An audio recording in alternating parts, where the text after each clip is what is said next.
Hey guys! In 2016, Apple will most certainly treat us to the iPhone 7 and 7 Plus, the next chapter in its smartphone history. Rumors about these devices were already floating around even before the iPhone 6s and 6s Plus were released, which is usually the case with anything related to Apple. That's rather normal considering that iPhones are usually among the most popular devices on the market and are usually highly anticipated by users and everyone, actually. The device will likely feature fresh new design and certainly some additional horsepower under the hood, and hopefully, something fresh to woo us with. Without further ado, let's summarize all we know so far about next year's iPhone 7 and iPhone 7 Plus champs. Have in mind that this post will be regularly updated with the latest leaks and rumors as they become available. Fresh new design. As you are probably aware, Apple has been keeping a strict 2-year window between the redesigns of its smartphones for a long time now. Thus, we have the iPhone 6s vastly similar to the iPhone 6, the iPhone 5s mostly alike with the iPhone 5, the iPhone 4s indistinguishable from the iPhone 4, and so on. This is why we're expecting Johnny Ive & Co. to spice things up in the design department a bit, while keeping the same unmistakable iPhone design language on board. While we don't know to what extent the iPhone 7 will shake things up in the design department, we are somewhat certain that the next iteration of the venerable iOS flagship won't stray away that much from the exterior looks of the 6 and 6s, 6 Plus and 6s Plus. Still, this is a wild guess at best, and we will have to wait for the first leaks and renders of the iPhone 7 to pop up before we can say whether it will succeed the iPhone 6 inches the design department or be something entirely different. Yes, we wouldn't mind it if Apple decided to come back to the 90-degree edges of the iPhone 5 and 5s era. In this day and age where most manufacturers are largely employing rounded frames, it would be a breath of fresh air. Still, we will have to wait a bit before we get our first glimpse of iPhone 7 and 7 Plus looks. As far as build materials are concerned, Apple is most likely sticking with aluminum, and judging by the iPhone 6s, that'd be Series 7000 aluminum. Have in mind that the 9 members of the Series 7000 aluminum family are touted as the strongest aluminum alloys around, which means that Apple is certainly sticking with it for now.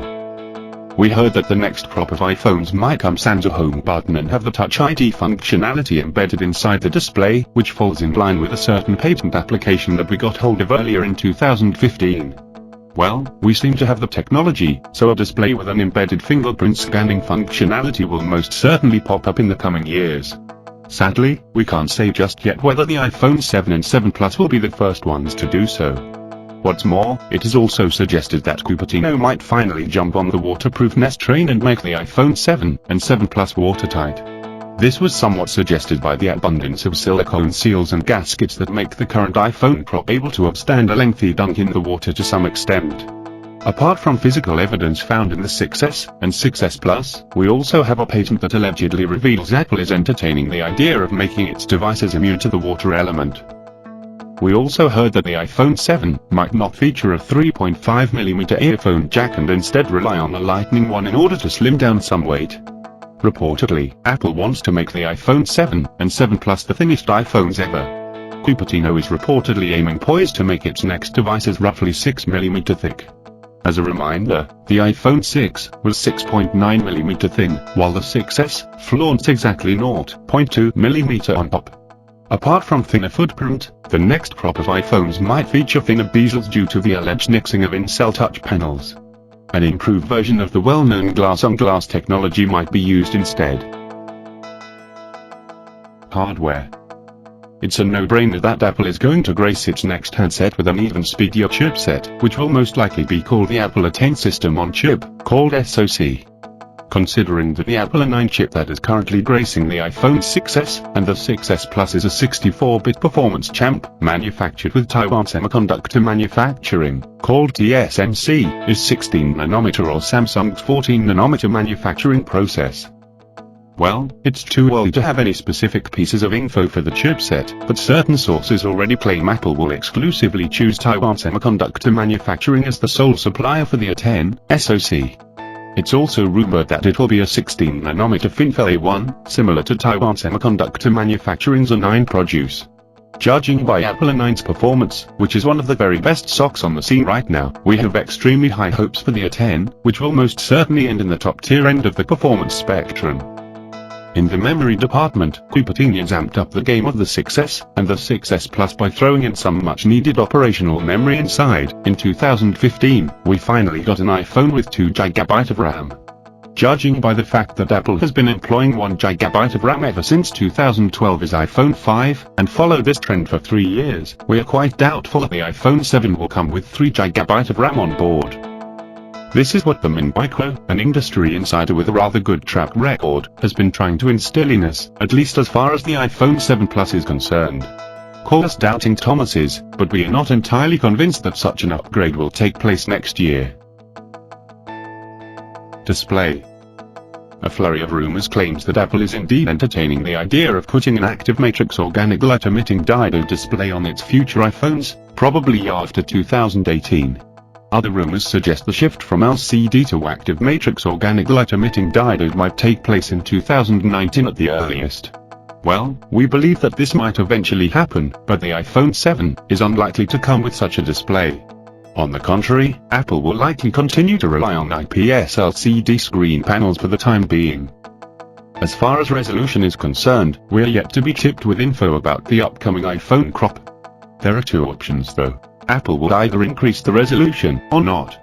Still, we're a bit more inclined to believe that the iPhone 7 will flaunt a 4.7-inch display with a resolution of 750 by 1334 pixels, and command a pixel density of 326p, while the larger iPhone 7 Plus will most likely arrive with a 5.5-inch, 1080 pixel screen, which brings forth a pixel density of 401p, the sharpest in Cupertino's arsenal. Indeed, these are the very same measurements that can be found in the specs sheets of the iPhone 6, 6s, 6 Plus, and 6s Plus. We are not ruling out the idea that Apple might shake things up in this regard, but due to the lack of any hearsay so far, we will take the conservative approach. There's an interesting rumor flying around, though. It seems that Apple was poised to develop its own set of display drivers for the iPhone 7 and 7 Plus order to boost image sharpness and battery life, but fell behind schedule and had to place orders for Synaptics display controllers. In case you don't know, Synaptics is Apple's supplier of touch and display drivers. 3D Touch. 3D Touch is here to stay, and will most likely score new functionalities along the way. As we mentioned earlier, Apple is reportedly contemplating the idea of bringing a multi-3D touch on board the iPhone 7 and 7 Plus. This feature will allow users to apply pressure on several points on the display. Hopefully, this would be used for a wider range of UI interactions, and not just for your usual shoot 'em up game. We know nothing else about 3D Touch on the next crop of iPhones, but we suppose that we won't hear anything until the device is official, as we expect the majority of changes to be in the interface and the software functionality of the pressure sensing feature. Camera. So far, we've heard nothing new about the iPhone 7 camera, but similarly to the RAM, it got substantially updated with the iPhone 6s and 6s Plus earlier this year.